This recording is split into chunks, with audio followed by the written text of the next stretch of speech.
Okay, and here we go. Bismillahirrahmanirrahim. In the name of Allah, the most gracious, most merciful.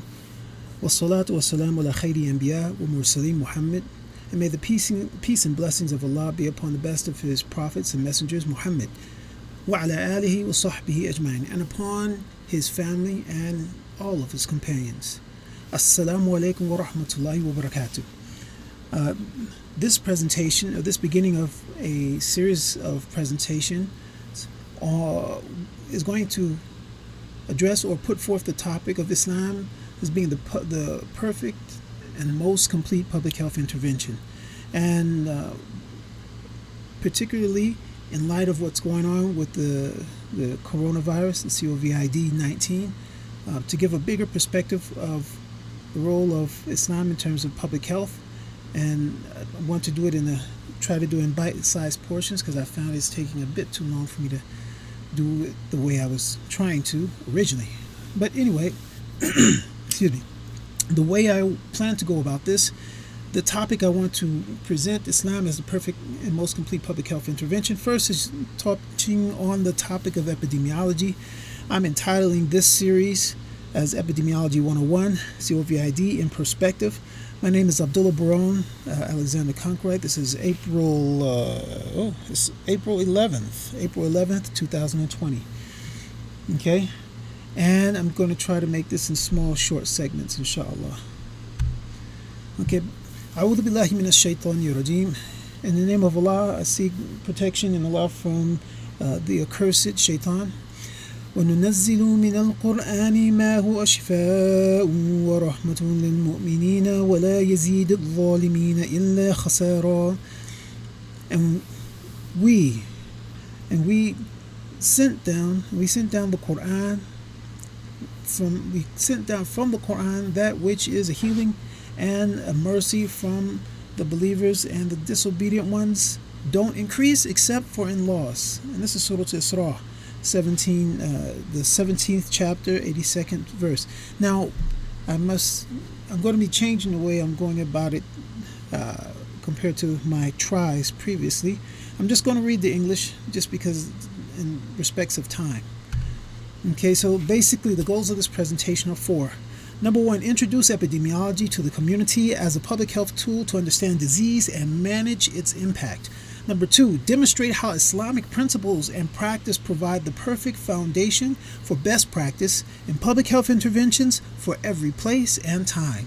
Third, contribute responsibly to the community efforts in raising awareness of public health issues, including but not limited to COVID-19.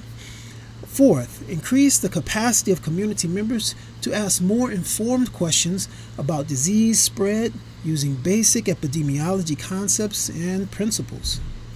Now, the primary resources I'm going to use in this series are, first of all, Jawab al-Kafi liman sa'ala an ad-duwa'i al-shafi. Okay, the sufficient answer for the one who asked about the healing remedy. And this is by Ibn Qaiyem Al-Jowziyah. And the second reference that I'm using is Epidemiology. It's actually not the second edition. I have access to the fifth edition, actually, by Dr. Leon Gordis. And he's a professor out of Johns Hopkins, who's been teaching epidemiology in the School of Public Health there for, I guess now it's like 35 years or more. And we used his book when I was studying public health back in the States. So anyway, the one I have in my hand is the second edition, but I compared it with the newer version, and for the purposes of this, it's sufficient. Okay? Now, in terms of the sufficient answer, TSA, Chapter 1. Okay? Now, and with it, we seek help. Now, Ibn Qayyim Al-Jowziyah was approached and he was asked a question, and his whole name, actually, okay, is a Sheikh Alama Al-Naqid Shamsuddin Abu Abdullah Muhammad ibn al-Sheikh al-Saleh Naqiyyuddin Abi Muhammad ibn Abi Bakr. And he's known as Ibn Qayyim Al-Jowziyah. All right, and so someone came to him and they asked, what are the major scholars and the leaders of this religion? what do they say about a person who's being tested with a trial, a tribulation? And this particular tribulation, he knows that if it continues, that it will destroy his worldly life and his hereafter. Okay, and he strived to go and defend this from him, to fight this off of this affliction from off of himself by every way, and it has not increased except for in its inflammation and its intensity. Okay, and so what is your advice for this person? And he mentioned from a statement of the Prophet Muhammad sallallahu alaihi wasallam, may Allah peace and blessings be upon him, is that Allah is in help of His servant. And he was asking him out of respect to give him a religious ruling regarding this situation, and he mentioned is that Allah is in the help and assistance of His servant, in as much as the servant is in the aid or help of his brother. Okay, so anyway, Ibn Qayyem Al-Jowziyah, he started by putting forth authentic hadith from Sahih Bukhari, the authentic collection of narrations of the Prophet Muhammad sallallahu alaihi wasallam, the most authentic book that we have after the Quran. And basically the sections I'm going to do it is only the section entitled here, for every disease there is a remedy. Okay, and after I do this portion, then I plan on delving into the epidemiology book. For every disease there's a remedy. Okay, from the hadith of Abu Hurairah radiallahu anhu, may Allah be pleased with him, that Allah's Prophet sallallahu alaihi wasallam, may Allah's peace and blessings be upon him, said, Allah did not send down a disease except that He sent down a cure. And this was transmitted by Bukhari. Okay, and the second narration in which he brought forth in this particular chapter was that from the hadith of Jabir ibn Abdullah radiallahu anhu, he said that the Messenger of Allah sallallahu alaihi wasallam said, for every disease there is a remedy, so that if the remedy hits the disease, meaning the disease, is cleared away or vanished by Allah's permission. And this was transmitted by a Muslim.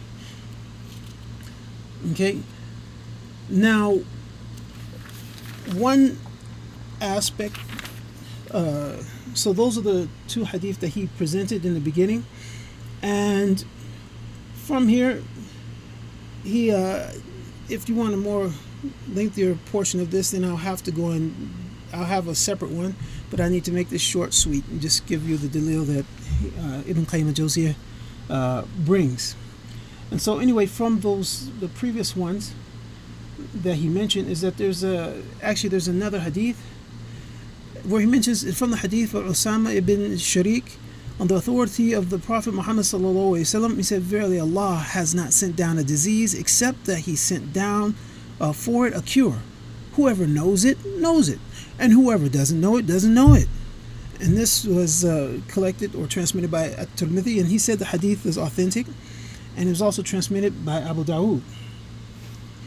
Okay, and with this, now Ibn Qayyim mentions that this has to do with not just this has to do with diseases of the heart, the spirit, the body, and the cure for it.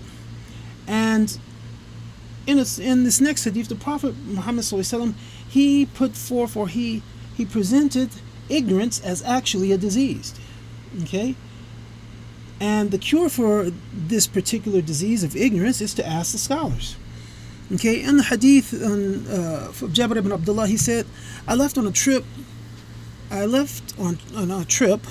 then the man from amongst us was hit by a rock and his head was split open. And then he had a wet dream that night. Now he asked his companions by saying, do you find for me an excuse to use tayammum? And tayammum is a procedure we use to clean our bodies or enter a state of purity that is necessary, but water is not present. Or if there is water, by using it to clean yourself, you may not have water to drink, which will put you into a bigger danger. particularly if you're traveling or in a situation where water is limited. So we use tayammum. We tap on a rock or some clean dirt or something to this effect, and we tap on the areas that we need to clean our body. And with that, we've cleaned ourselves and we're prepared to take care of business. So that's tayammum. And so they said, we don't find an excuse for you. We don't find a concession for you because water is available for you. So he bathed and he died. Now, when they arrived to the Prophet Muhammad ﷺ, and the Prophet ﷺ was informed about this, the Prophet Muhammad ﷺ, he said, they killed him. May Allah kill them. Now, couldn't they have asked when they didn't know, or if they didn't know? Verily, the cure for the disease is the question. Verily, it was enough for him to perform tayammum and tie a bandage over his wound and then wipe over it or tap it and then wash the remainder of his body. Thus, by this, that's the end of the hadith. Thus, with this, the Prophet Muhammad ﷺ informed us that ignorance is a disease and that the cure for it is the question. Now, I'm not going to actually go into this portion. I'm going to skip for the interest of time, and I'm going to see how.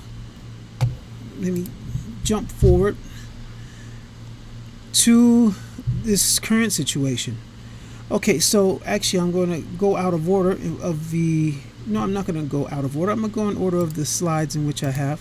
So, okay, so regarding epidemiology, the first chapter is an introduction in Dr. Leon Gordis' book, and the first part he's going to deal with is what is epidemiology, the objectives of epidemiology, changing patterns of community and health problems, epidemiology and prevention, epidemiology and clinical practice, epidemiological approach, from observation data to prevention. Now, this portion is not going to deal with all those. I'm actually only going to focus on as much as I could do for what is epidemiology.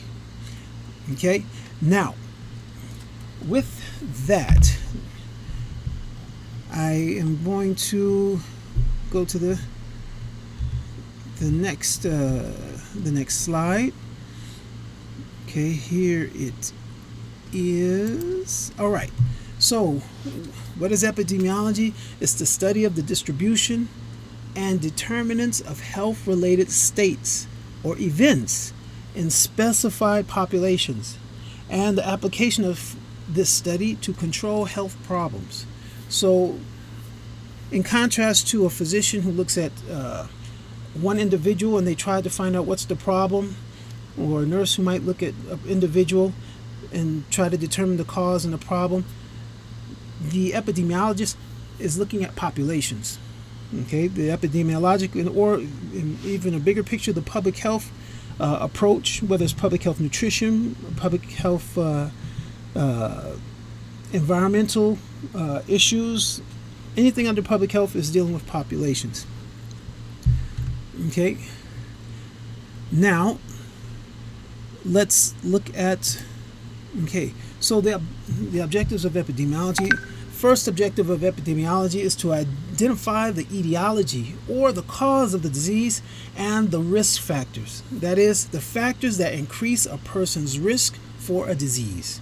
The second objective is to determine the extent of disease found in the community.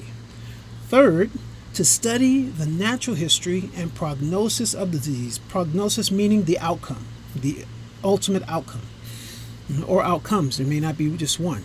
Fourth, to evaluate both existing and new preventive and therapeutic measures and modes of healthcare delivery.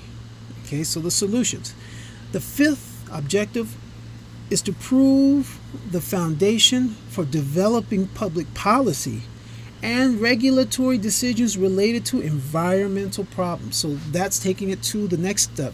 After getting the evidence of what works, how things happen, what works, doesn't work, trying to set the infrastructure through policy in order to prevent or actually manage it on a longer term scale and not just reactionary.